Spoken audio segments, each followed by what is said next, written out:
여러분 안녕하십니까. 황태순 TV의 김현광입니다.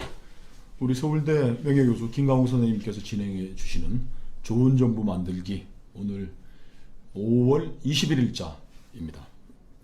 교수님, 이제 문재인 정부가 출범한 지 2년이 됐지만 국민들 뇌리에 남아있는 거는 적폐 수사.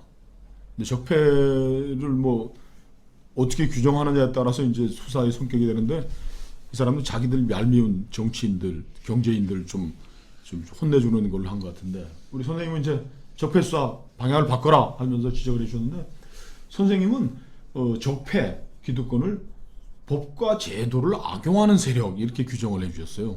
이거 좀 어느 나라나 다 있는 일들인데, 우리가 이 정부 지난 2년 동안 하고 있는 거는 성격이 적폐라는 게 폐해가 쌓였다는 얘기죠. 그런 나쁜 그렇죠. 관행들, 이런 풍습들이 쌓인 게 이제 적폐인 거죠. 척결하겠다는 건데 그냥 일견 정치 보복이죠. 네. 아주 그 법이라는 것은 정당하게 써야 되는 거 아닙니까? 네.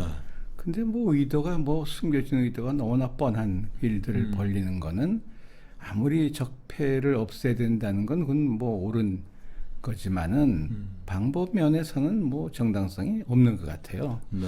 그래서 이제 이 정부가 좀 제대로 정신을 차리려면은 기득권 세력, 나쁜 기득권 세력이 많죠. 네.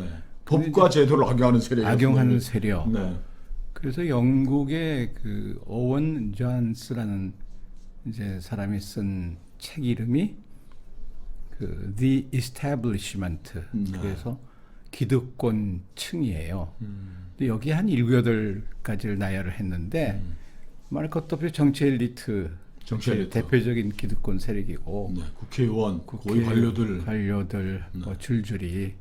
거기선 또 경찰 아주 나쁘게 실례를 쭉 들어요. 네. 이 책이. 근데 종교 집단, 언론 기관도 예외가 아니고, 네. 지식인 또 나쁜 사람 얼마나 많아요. 네, 그 얘기를 일일이 오늘 다 할 수가 없어서, 네.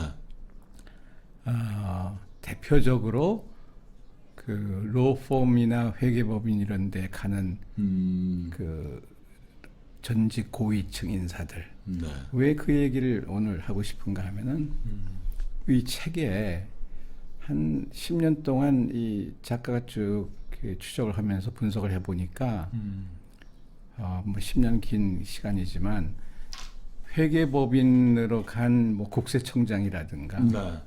이런 사람들 다 이제 러비스트 역할을 하는 거죠. 그죠? 로비하는 그렇죠. 거죠. 인맥을 이제 기득권 인맥인 거죠. 동원해서 그 조세 회피, 조세를 탈세하는데 10년 동안 자그마치 35조를 회피를 해요. 그러니까 자기네도 이제 커스터머죠. 이제 구글이나 보다폰 이제 그렇지. 다 회계법인들에 들어오는 일들을 맡아서 전직의 그 정보 인맥 이런 걸 활용을 해서 이제 빼돌리는 돈. 그게 영국만이 아니라 미국도 마찬가지고 불란서는 마찬가지인데, 우리나라도 예외 없이 그런 게 겉으로 나타나지 않는. 그러니까 적법한 절차를 밟죠. 이거는 불법이라고 그럴 수는 없지만은, 그러나 그 세력들이 정말 그 나라의 재정을 망쳐놓는 거잖아요. 그렇죠. 결국은. 맞습니다. 네. 물론 세금을 피하려고 하는 거는 그런 이해를 하겠는데, 근데 정말 구멍 가게 하는 사람이 하는 일하고 네. 이런 사람들이 하는 짓은 성격이 좀 다른 거니까. 네. 그래서 우리나라도 이제 그 책에서 비교한 걸로는 네. 조세 회피하고 그 보조금을 비교를 했는데, 보조금 빼먹는 거에 한 20배 정도를 조세 회피를 합니다.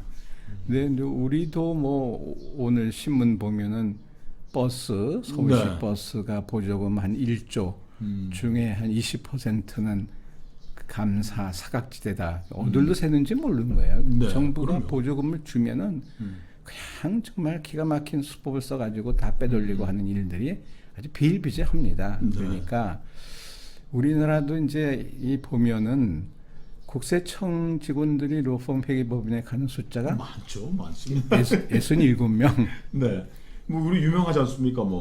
그 김현장, 태평양, 광장 뭐 이런데 가 있는 국세청 출신 인사들이 지금 한 60여 명 뭐 된다고 하는데. 그렇죠. 예, 거기다가 또 다른 경제부처, 그렇죠? 국세청만이 아니라 네. 전부 금감원이라든가 뭐 공정거래위원회. 공정거래위원회 뭐 쭉 합쳐 보니까는 177명 네.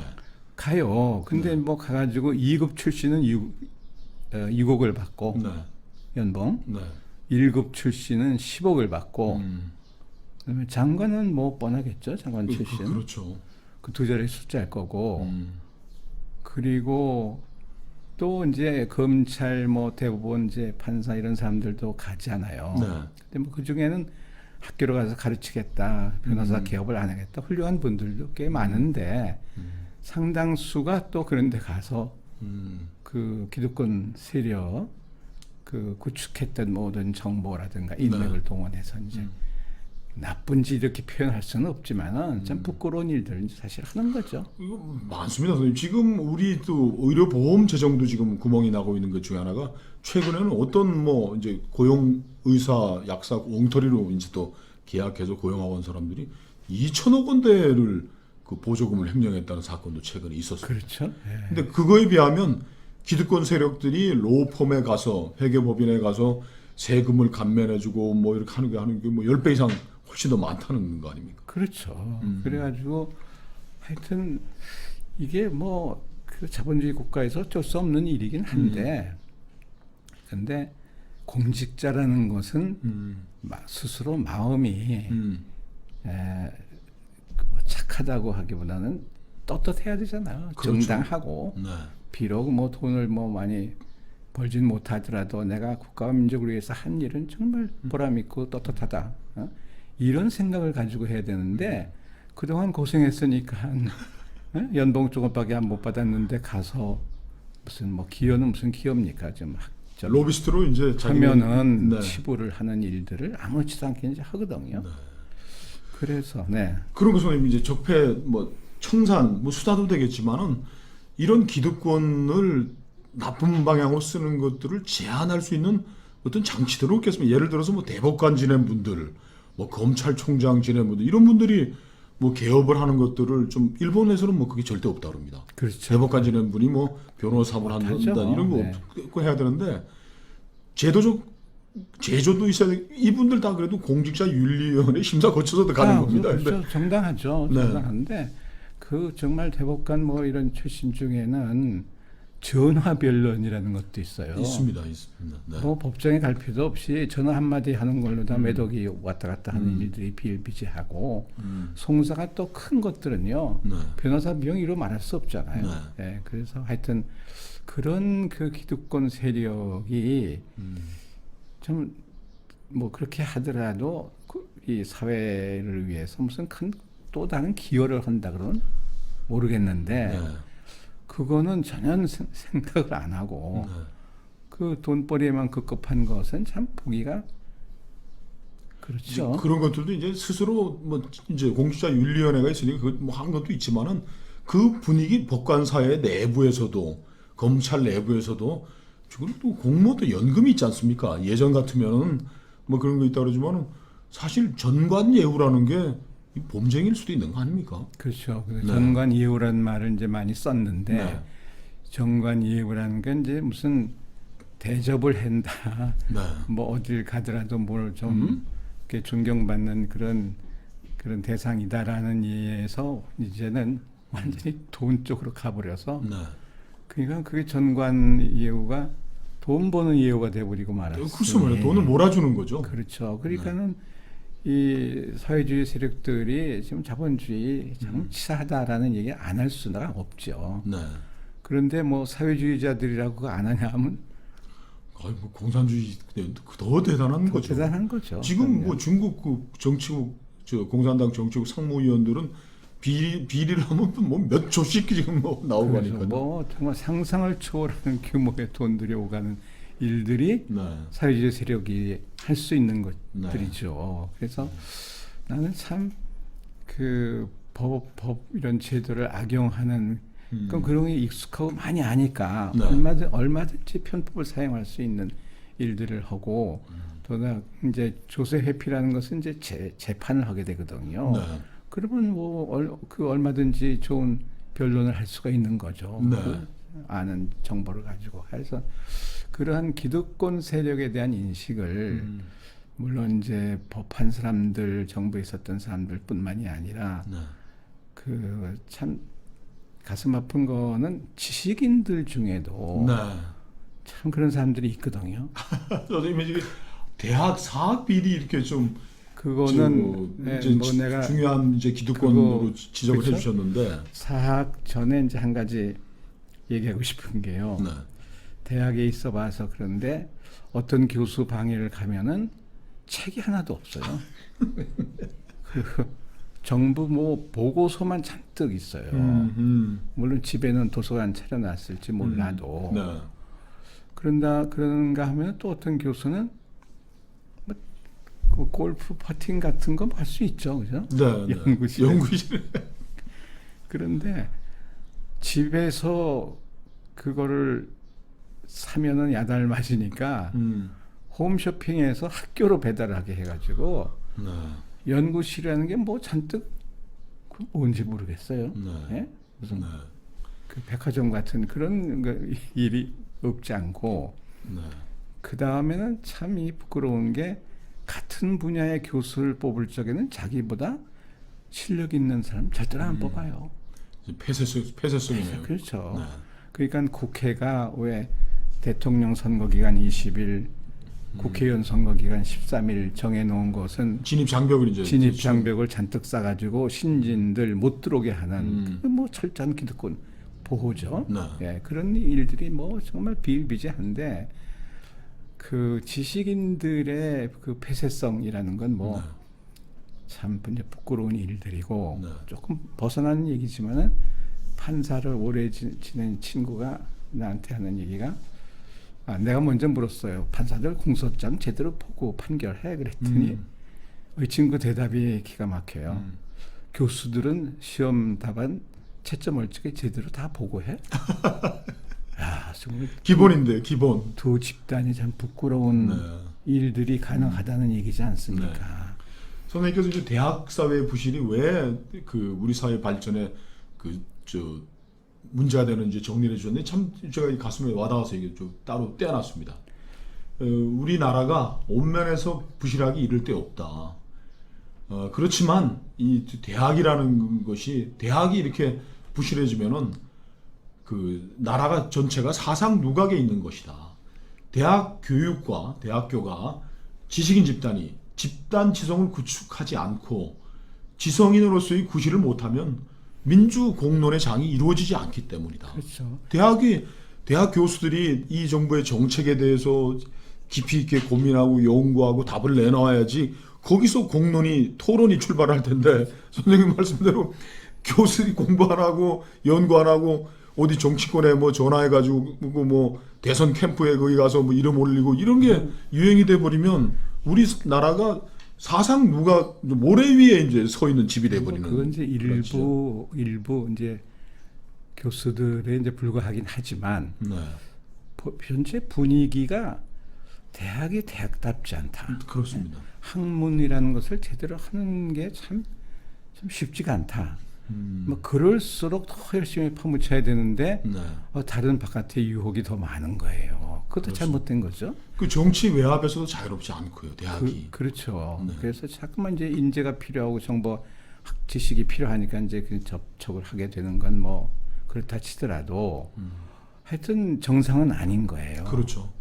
그래서 이 대학이 지금 어떤 이제 학교마다 다르긴 하더라도 어떤 신뢰가 있는가 하면은 교수를 뽑는데 네. 뭐 지금 교수 뽑는 제도도 다 엉터리예요. 뭐 논문 뭐 제대로 평가도 안 하고 뭐 논문 없으면 안 되는데 논문 없는 사람이 더 실력이 있고 그런데 하여튼 그건 딴 얘기지만은 이렇게 보면은 누가 학교가 교수를 뽑지 않습니까? 네. 대부분 이제 사립대학이라는 건 학교 법인이 그걸 하죠. 그렇죠. 최종적으로 이제. 네. 그러면 법인 중에는 대학 운영을 완전히 총장에게 맡기는 좋은 법인이 있는가 하면은 총장은 그는 허수아비고 법인이 모든 거를 뭐 쥐었다 폈다 하는 경우가 꽤 많은데 그 관계라는 게 완전히 비리 관계예요. 네. 뇌물도 받고 그런데 교수를 뽑는데 이게 실화인데 이제 뽑겠다 그러면 이제 어떠한 이제 목표가 있느냐 이제 그러면 잔뜩 써가지고 갑니다. 네. 뭐 학교 학생들 열심히 가르치고 세계적인 대학을 만드는데 기여하겠다. 그럼 이게 뭐 미안한 표현이야. 빠꾸예요, 빠꾸. 네. 그러니까 왜 빠꾸인가 알아보니까는 돈을 얼마 내겠냐 이거거든요. 대학 이제 발전기금. 발전기금. 그래서 이게 실례인데 3억을 썼는데 안 됐어요. 네. 그런데 알고 보니까 5억을 쓴 사람도 안 됐어요. 누가 된 겁니까? 그럼 한 10억 쓴 사람이에요. 아이고. 이런 대학이 그 YS대의 대학 준칙주의라고 해가지고 학교를 뭐 그냥 300개 만들어 놓아서 학교가 학교 아닌 대학이 대학 아닌 나라를 만들어 버린 이 죄가 다 정치권에 있는 거잖아요. 그렇습니다. 그렇죠? 네. 그래서 이거를 이제 정말 대학 중에는요, 하여튼 범죄 소굴이 꽤 있어요. 범죄 소법. 그냥 영수증 없는 예산 막 갖다 쓰는 게 보통이고, 이사장이 뭐 뇌물 먹고 말이죠. 그 다음에 또 우스꽝스러운 학생들 입학을 하면은 네. 외국 학교에서 복수학위를 주겠다 그래가지고 네. 등록금의 10%를 띄어요. 네. 그러면 그게 한 30만 원, 40만 원 됩니다. 한 학기에. 그래가지고는 복수학위를 받는데 몇 년을 하니까 그게 수십억이 돈이 이제 브로커한테 가는 거죠. 브로커. 그렇죠. 네? 네. 학교 주변에 브로커가 참 뭐 치사한 브로커들 참 많습니다. 그래가지고 그게 이제 그 네트워크가 생기는 거잖아요. 그러면은 어떤 일이 또 벌어지는가 하면은 외국 학교에서 이 학교에 고맙다는 인사가 와요. 네. 인사가 오는데 이게 영어가 엉망인 거예요. 콩글리시도 아닌 영어가. 네. 뭔가 하면 국내 브로커가 쓰는 거예요. 그러니까 그 복사기를 주는 대학은 아무것도 모르고 있는 거고. 그렇죠. 그 대학 선생님 말씀하셨지만 이게 대학들이 이제 뭐 저 학령 인구가 기본적으로 저출산으로 줄어드니까 그렇죠. 대학들을 더 줄여야 되고 대학교를 개혁해야 되는데 선생님 말씀하셨듯이 적폐청산도 이런 저 구조적인 문제에 그 차관해야 되는 것이 맞는 것이고 선생님은 이제 그 대안으로 이제 일벌백계를 하셨더라고요. 맞습니다. 그러니까 다 뭐 할 수는 없지만은 대로 다 뭐 몸에 유해균, 유익균만 있는 게 아니고 유해균이 꽤 있는데 유해균은 없앨 수가 없어요. 또 네. 있어야지 또 몸이 뭐 건강하다 그럴 수는 없지만은 이제 지탱이 되는 건데 네. 모든 걸 깡그리 없애겠다? 그거 불가능하거든요. 그렇죠. 그래서 이제 일벌백계 옛날에 그런 얘기 있잖아요. 적선지가의 필유여경. 네. 좋은 일을 해나가는 집안에는 반드시 여유로 경사가 있다. 경사가 있다. 네. 그리고 할아버지 때 그 적선이 그 손자 때 열매를 맺는다. 이런 것들. 그러니까 뭐 나쁜 것을 없애야 되는 건 옳지만은 그것을 다른 의도, 정치 보복으로 그런 것은 정말 옳지 않고 네. 또 한다 그러더라도 일벌백계로 일단은 경각심을 불러일으키고 이제 방향을 좀 틀어서 그렇죠. 구조개혁의 방향도 제시하고. 제시하고 그리고 이제 각 분야의 면편으로 썩어 문드러진 것들을 경각심을 불러일으켜서 앞으로 하지 못하게 하는 일을 해야 된다는 뜻으로 네. 내가 이제 이런 주장을 하는 거죠. 그러니까 다른 분야는 몰라도 지식인 사회, 네. 대학을 포함한 이게 나라의 이게 그 기반, 그죠? 네. 그 디딤돌인데 이게 참 부실해가지고 사상누가 되어버리니까 대학이 부실해지면 나라가 사상누각이 된다는 그렇죠? 말씀 참. 그래서 일벌백계 나는 좀 이런 표현 여기서 밝히고 싶지 않지만은 95년에 내가 공개적으로 그 강연을 하면서 임금은 귀향은 보내도 네. 귀양을 보내던 뭐 죽이거나 귀양을 보내는 게 옳지. 감옥에 넣는 건 난 반대한다 이런 얘기를 내가 한 적이 있어요. 그래서 그게 뭐 지탄의 대상이 되기도 했는데 네. 하여튼 법을 지저분하게 쓰면 안 돼요. 맞습니다. 법을 정말 이 선생님이 이제 보내오신 거는 이제 법은 정치 때문에 망한다 그랬는데 법의 잣대는 공정하게 그것도 예외적으로 이렇게 좀 일벌 백계로 가야 되는 것인데 법과 법 논리 적용을 뒤죽박죽으로 해버리니까 그는 법이라는 게 네. 뭐 아시듯이 이제 음악에서 뭐 베토벤이나 모차르트를 연주하는 사람들이 다 곡 해석이 다르잖아요. 네. 그건 뭐 얼마 있을 수가 있어요.